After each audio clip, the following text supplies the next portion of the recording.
Bonjour, c'est Ursule encore. On est le 29 septembre 2023. Alors, je viens sonner la trompette aujourd'hui encore et je viens proclamer le retour de notre Seigneur Jésus-Christ. Amen et alléluia, sont tous bénis. Soyons remplis de sa joie. Amen. Alors, je viens apporter un message que le Seigneur m'a donné dans la nuit d'hier à aujourd'hui. Amen. Et c'est Acte 20, le verset 21. Mais je vais lire à partir du verset 20. Il dit, « Vous savez que je n'ai rien caché de ce qui vous était utile, et que je n'ai pas craint de vous prêcher et de vous enseigner publiquement et dans les maisons. » C'est Paul qui parle. Annonçant aux Juifs et aux Grecs la repentance envers Dieu et la foi en notre Seigneur Jésus-Christ. Amen. Donc, le message, c'est celui-ci. Le Seigneur demande à tous ses enfants de se repentir. Si tu t'appelles enfant de Dieu, si tu dis que tu es chrétien, que tu es enfant de Dieu, sauvé par Jésus-Christ, purifié, lavé, et que ton nom est inscrit dans le livre de vie de l'agneau, si c'est ça que tu confesses de ta vie, le Seigneur Jésus-Christ dit, tout le monde doit se repentir. Tous ses enfants doivent se repentir et avoir une vie sans péché. Parce que Jésus-Christ a dit, soyez parfaits comme votre Père. Alors, il n'y a pas de péché mignon, permis, et des péchés pas permis. Il n'y a pas de péché grave pour telle catégorie de personnes et moins grave pour telle autre catégorie de personnes. Péché, c'est péché. Et Dieu demande à ses enfants de sortir de toute perversion sexuelle. Il demande à tous ses enfants d'être purs, clean, comme leur Seigneur Jésus-Christ. Dans le psaume 51, le verset 7, voilà ce que le roi David dit. Psaume 51, le verset 7, il dit « Voici, je suis né dans l'iniquité, et ma mère m'a conçu dans le péché. Mais tu veux que la vérité soit au fond du cœur. Fais donc pénétrer la sagesse au-dedans de moi. Purifie-moi avec l'hysope, et je serai pur. Lave-moi, et je serai plus blanc que la neige. Annonce-moi l'allégresse et la joie, et les eaux que tu as brisées se réjouiront. Détourne ton regard de mes péchés, efface toutes mes iniquités. Ô Dieu, crée en moi un cœur pur, renouvelle en moi un esprit bien disposé. Ne me rejette pas loin de ta face, ne me retire pas ton Esprit Saint. Rends-moi la joie de ton salut, qu'un esprit de bonne volonté me soutienne, et j'enseignerai tes voies à ceux qui les transgressent, et les pécheurs reviendront à toi. Ô Dieu, Dieu de mon salut, délivre-moi du sang versé. Et ma langue célébrera ta majesté, célébrera ta miséricorde, pardon. Seigneur, ouvre mes lèvres, et ma bouche publiera ta louange. Si tu eusses voulu des sacrifices, je t'en aurais offert, mais tu ne prends point plaisir aux holocaustes. Les sacrifices qui sont agréables à Dieu, c'est un esprit brisé. Ô Dieu, tu ne dédaignes pas un cœur brisé et contrit. Répands par ta grâce tes bienfaits sur Sion. Bâtis les murs de Jérusalem. Alors tu agréeras des sacrifices de justice, des holocaustes et des victimes tout entières. Alors on offrira des taureaux sur ton autel. Amen. Donc, tous les enfants de Dieu, où qu'ils soient, ils sont appelés à être chastes, purs, et se tenir loin de toute perversion. Deuxième message qu'il a donné, il m'a donné Daniel 7, le verset 21. Daniel 7, le verset 21. Ah, c'est spécial. c'est spécial que ce verset 21, il a dit,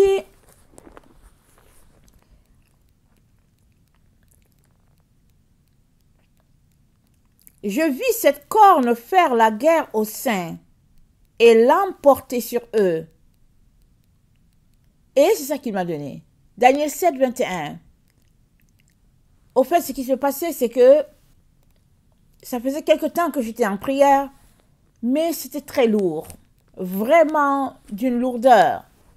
Et j'ai demandé au Seigneur, qu'est-ce qui se passait? Qu'est-ce qu'il y avait? Et il m'a donné Daniel 7, 21. Et dont j'ai lu. Et l'Esprit m'a dit qu'il y avait un combat intense qui se passait. En ce moment, sur la terre, pour la délivrance de ses enfants. Un combat, le combat que nous connaissons, du bien contre le mal. Le combat de la lumière contre les ténèbres.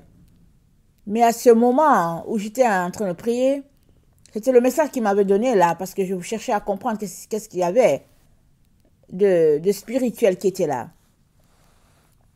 Alors, donc il y a un combat qui est en train de se passer, n'est-ce pas, sur toute la terre. Et l'enfant de Dieu doit gagner son combat. Parce que si nous regardons Apocalypse 12, le verset 7, c'est dit,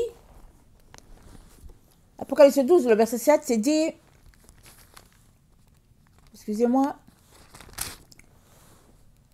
et il eut guerre dans le ciel. Michel et ses anges combattirent contre le dragon. Et le dragon et ses anges combattirent, mais ils ne furent pas les plus forts, et leur place ne fut plus trouvée dans le ciel. Il fut précipité, le grand dragon, le serpent ancien, appelé le diable et Satan, celui qui séduit toute la terre. Il fut précipité sur la terre, et ses anges furent précipités avec lui. Et j'entendis dans le ciel une voix forte qui disait, « Maintenant, le salut est arrivé, et la puissance et le règne de notre Dieu, et l'autorité de son Christ, car il a été précipité. L'accusateur de nos frères, celui qui les accusait devant notre Dieu jour et nuit. Ils l'ont vaincu à cause du sang de l'agneau et à cause de la parole de leur témoignage. Ils n'ont pas aimé leur vie jusqu'à craindre la mort. C'est pourquoi réjouissez-vous, cieux, et vous qui habitez dans les cieux. Malheur à la terre et à la mer, car le diable est descendu vers vous, animé d'une grande colère, sachant qu'il a peu de temps. Amen. Alors, il y a combat. Et il est très important que chaque enfant de Dieu puisse sortir de toute perversion, de tout péché mignon, de tout péché, entre guillemets, permis. Parce que la perversion sexuelle est quelque chose qui ouvre une porte très grande au monde démoniaque. Les esprits séducteurs sont actifs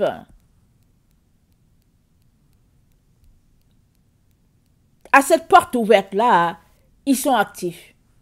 Et Dieu demande à ses enfants d'être consacrés, corps, âme et esprit, afin de fermer la porte à cette horde démoniaque-là.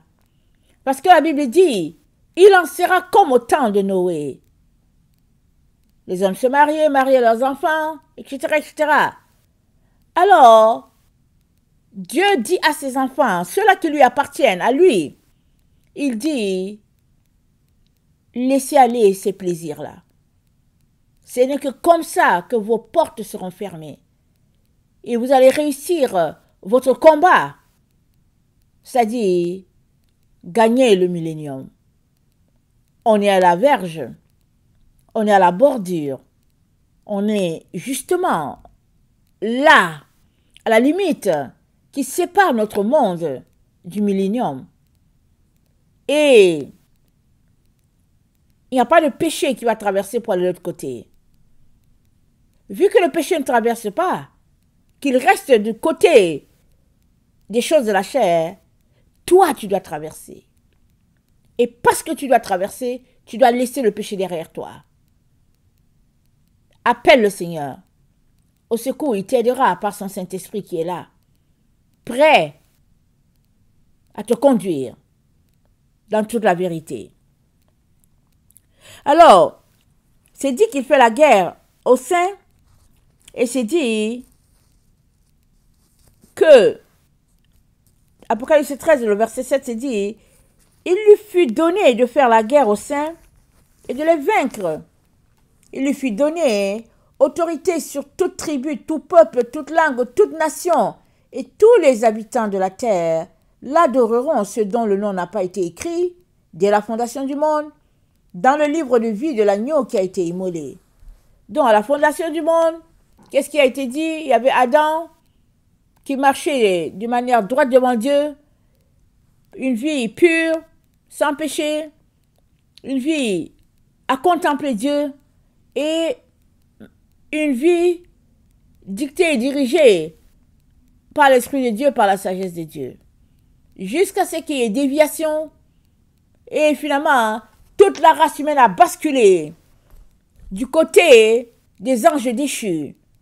Parce que eux, ils étaient dans la présence de Dieu, le servant, ils ont décidé de créer une race hybride. Et la terre a été donc polluée ainsi. Et nous sommes dans le temps où Dieu est en train de tout restaurer. Il demande à ses enfants, dans quel camp veux-tu être? Veux-tu être dans le camp des personnes pures qui mènent une vie comme les anges mènent? Alors, dis bye bye à tout ce que tu appelles plaisir et tourne-toi vers la gloire de Dieu, recherchant la présence de Dieu en tout, et le Seigneur te donnera de triompher de tes ennemis. Amen. Daniel 2, ça se rattache à Daniel 7, le verset 21. Daniel 2, le verset 43, c'est dit, je vais lire dans la version Taube. Daniel 2, verset 43, c'est dit, excusez,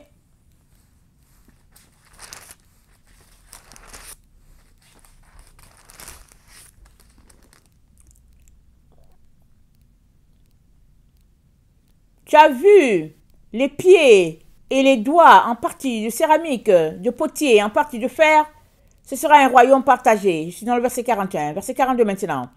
Il y aura en lui de la solidité du fer, de même que tu as vu le fer mêlé à la céramique d'argile. Quant aux doigts des pieds en partie de fer et en partie de céramique, pour une part le royaume sera fort et pour une part il sera fragile. Tu as vu le fer mêlé à la céramique, c'est au moyen de la semence humaine qu'ils seront mêlés. Et ils n'adhéreront pas l'un à l'autre. De même que le fer ne se mêle pas à la céramique. Or, au jour de ces rois-là, le Dieu du ciel suscitera un royaume qui ne sera jamais détruit et dont la royauté ne sera pas laissée à un autre peuple. Il pulvérisera et anéantira tous ces royaumes-là. Il subsistera à jamais. De même que tu as vu une pierre se détacher de la montagne sans l'intermédiaire d'aucune main et pulvériser le fer, le bronze, la céramique, l'argent et l'or, un grand Dieu a fait connaître au roi ce qui adviendra de la suite. Le songe est sûr et son interprétation digne de foi. C'est Daniel qui dit ça. Il dit le songe est sûr. Alors ça veut dire que sûr, ces rois-là ont en place leur stratégie de mélanger la semence humaine avec la céramique, c'est-à-dire la céramique, ça représente l'argile, et ils ont l'intention de faire quelque chose d'hybride, de mélanger la race à l'image de Dieu avec la race pervertie, souillée.